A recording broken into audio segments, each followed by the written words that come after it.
Hi everybody, it's Miss Smith. We're gonna finish up Chocolate Fever today.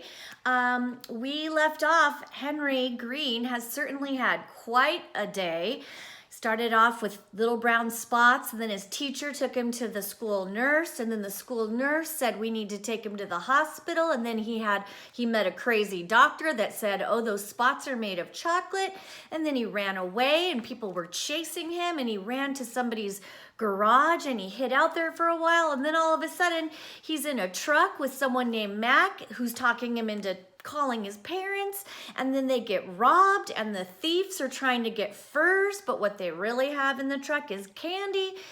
So Henry Green has had a stressful day. So we're gonna start at chapter 11. We know that Henry and Mac are back in the truck, and that Mac says, come on, kid, we've still got some candy to deliver. So let's find out what happens. Chapter 11, at Sugar Cane's. His name was Alfred Kane, but his friends called him Sugar. Sugar Cane was the owner of one of the largest candy distributing companies in the East. Chances are, if you've ever bought a candy bar east of the Ohio River, it came from Alfred Kane's warehouse. It was a very large business. But Sugar Cane was still interested in everyone who worked for him. So when he saw Mac's big rig pull up in the warehouse yard, Mr. Cane was very much relieved. So was Mac and Henry. They had made that telephone call to Mrs. Green, you see, and a happy, tearful conversation it was. As soon as Mac dropped off his load of candy, he was going to take Henry home. I'm so glad that they called his parents. I can't imagine how worried that they would be. Henry liked Mr. Cane the minute he saw him. There was something about the twinkle in his eyes that even his spectacles didn't hide. Spectacles is just another word for glasses.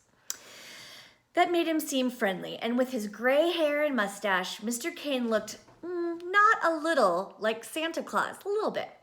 Henry liked Mr. Cane's office too. It was warm and cozy, and the walls were lined with shelves containing every single product the big warehouse handled. Imagine seeing every kind of candy bar, cookie, and cake all in one spot. It made you hungry just to be there. When they had seated themselves and recounted their adventures, laughing quite a bit in the bargain, Mr. Cane leaned forward in his chair and took a long, close look at Henry. Henry Green, he said, if it won't offend you, I would like to ask you something about those big brown spots you seem to have all over. It seemed to Henry that he had explained 1,000,000 times already, but he went through the story again from beginning to end.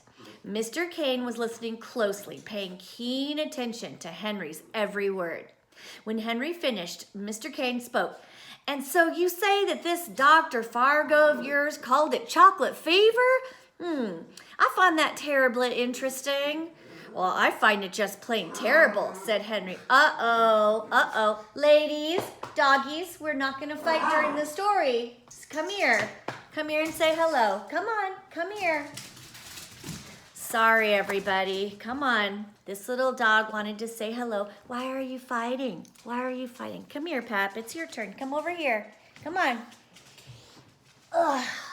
And here's the other one. They are fighting because they're jealous.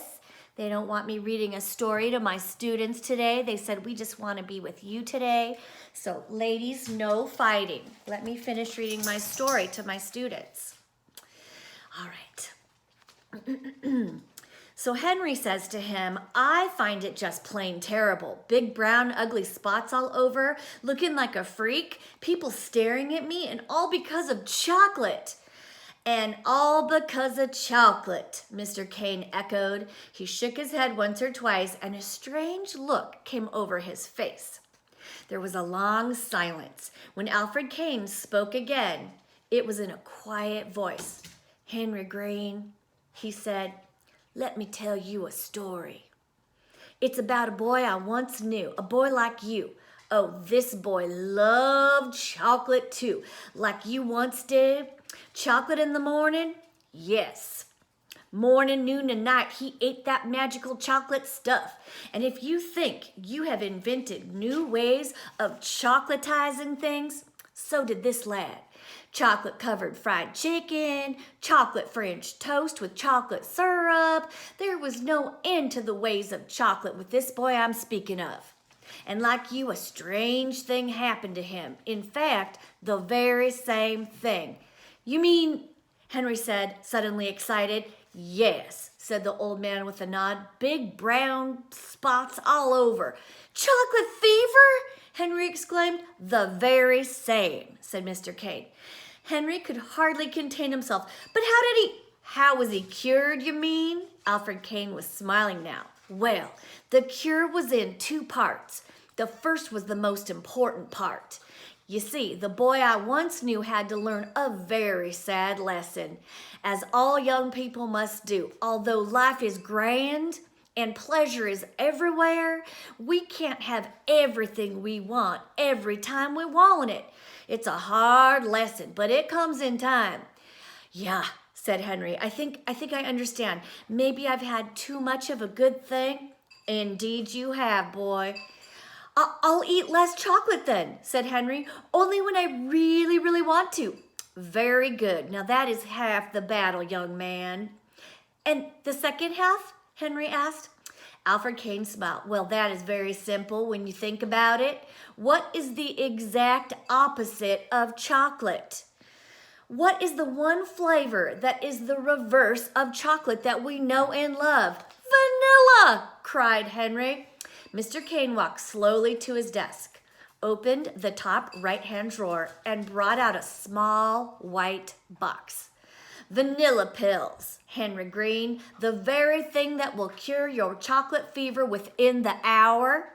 That is, if you have truly learned the first and hardest part of your cure. Henry could hardly speak. He wanted to laugh, he was so happy. He wanted to cry, he was so sad. But all he could do was nod. Whoa, this is great, Max said. Vanilla pills? Who would have thought it? Well, there's one more thing, Mr. Kane said. That young man I spoke about, the one that reminded me so much of you? Yes, said Henry. When he grew up, he decided to spend his life bringing joy and happiness to others. And the way he did it, you see, was to bring chocolate to the world, to make sure that when anyone wanted something tasty, there would be a chocolate someplace close by. Henry thought he knew who the other boy was. His name, he asked? His name was Alfred Kane, said Alfred Kane, but his friends called him Sugar. Mr. Kane stepped forward and shook Henry's hand. Now you run along with Mac, and if you take those pills on the way, I guarantee that your chocolate fever will be gone by the time you get home. Goodbye now, and remember what I've said. Goodbye, Mr. Kane, I will. You can call me Sugar, and you can call me Henry. And here's a picture of Mac in the background, and there's Mr. Kane, and there's Henry. He looks like he's handing him those vanilla pills. Chapter 12, the lesson learned. Hey, sleepyhead, said Mrs. Green, shaking Henry's shoulder ever so gently. Are you going to sleep forever? Henry stretched and yawned, smiling up at his mother. It was so good to be back in his own bed, good to be where he belonged. It was Sunday in the Green household. In fact, it was Sunday all over the whole world. And in the dining room, all the Greens were having a late and lazy breakfast. If you could shake a leg just a little, Mrs. Green went on, I think we might manage to have some pancakes ready for you, dear, just the way you like them. Henry hopped out of bed. He felt wonderful this morning, the way he always used to feel. He brushed his teeth carefully and paused on his way to the breakfast table only to make a few ugly faces at himself in the mirror. With all those big brown spots gone, forever he hoped, he didn't look half bad, except when he crossed his eyes. There was a big greeting for Henry when he sat down at the table. Elizabeth, who was wearing her special blue robe, even kissed him, and Mark stopped eating long enough to stick out his hand and ruffle Henry's hair. There's a lot of news for you today, Henry, Daddy Green said as Henry was drinking his orange juice. The company that makes all those candy bars sent me a letter. They want to give you some kind of award for helping to take care of those robbers who hijacked the truck. "Really, Dad?" said Elizabeth. "That's super." "Yes, indeed," Henry's father went on. "It surely is. And Matt called just a few minutes ago, wanted to know if we could go over to his house tomorrow and have dinner with his family." "Could we, Dad?" asked Henry. "Gee, that's swell." "Right, son, we certainly can. And Nurse Molly Farthing is dropping by this afternoon just to say hello and to see how you're doing." "My goodness," said Mrs. Green on her way to the table with Henry's pancakes. Everything seems to happen at once to our Henry. Dr. Fargo wants to see you after school on Monday." "Do I have to?" said Henry. "Yes, you have to," Daddy Green said. "Okay," said Henry, although he didn't like it. "He's a good doctor, dear," Henry's mother said, "and if you like, I'll go with you. Now, here's your pancakes," she said as she placed a steaming stack before Henry. "And for a special treat, just this once, I have your chocolate syrup." Henry's face lit up. His hand shot out and he took hold of the syrup pitcher, but just as he was about to pour that sweet brown mixture over his pancakes, he changed his mind. "You know what, Mom?" he said. Just this once, I think I'll skip it. How about just some plain old maple syrup? That'll do." The family stared at Henry, as well they might. It was the first time they had ever seen Henry turn away from anything that had to do with chocolate. His father's smile was as wide as a river. "Enid," he said to Henry's mother, "I think our little one is growing up fast." Henry was into his pancakes now, and they were quickly disappearing. The syrup was good and mapley. The pancakes had a delicious wheat flavor, and washed down with cold milk, it was extra good, but still, something was missing. Some taste, some kind of spark that would make it even better. There was a small can of cinnamon on the table, which Elizabeth sometimes used on her toast. Henry wondered how cinnamon would taste on what was left of his stack of pancakes. He reached out for the canister and sprinkled just a little bit of cinnamon on his plate, and then he tasted it. Henry thought, "That's pretty good. In fact, it's very good.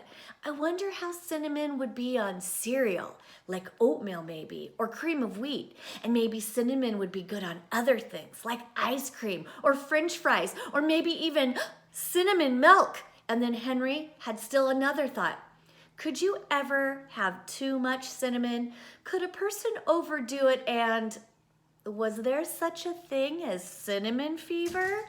What do you think? And here's a picture of Henry back at home, and he's with his family, and he's thinking about cinnamon. That is the end of Chocolate Fever. What do you guys think? If you have time today, go on to Seesaw and send me a reply. What do you think will happen next to Henry Green? Has he learned a good lesson? Or do you think he might end up getting a case of cinnamon fever? All right, we'll be starting a new book. I'm not sure what that book's going to be, but I will let you know. I miss all of your faces. I hope you're doing okay.